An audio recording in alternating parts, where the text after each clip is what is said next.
আপনার স্মৃতিশক্তি ও মুখস্থবিদ্যা বিষয়ে। স্মৃতিশক্তি বাড়ানোর জন্য কি আপনি কিছু বলবেন?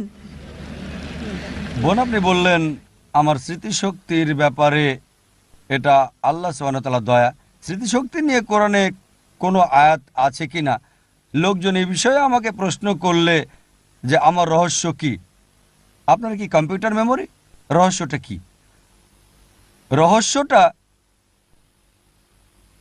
কোরআনে দেওয়া আছে। দাওয়া ট্রেনিং প্রোগ্রামে আমার ছাত্রদের জন্য আমি যা করি, আমি বলি তিনটা জিনিসের দরকার। প্রথমটা হচ্ছে, কোরআন বলছে সূরা আল ইমরান অধ্যায় নম্বর 3 আয়াত নম্বর 160 যে যদি আল্লাহ সাহায্য করেন তাহলে কেউ তোমাদের উপর জয়ী হবে না, আর আল্লাহ সাহায্য না করলে সাহায্য করার কে আছে আর। তাই মুমিনগণ আল্লাহর উপরে নির্ভর করুক, 1 নাম্বার আল্লাহর উপর ভরসা। দ্বিতীয় হচ্ছে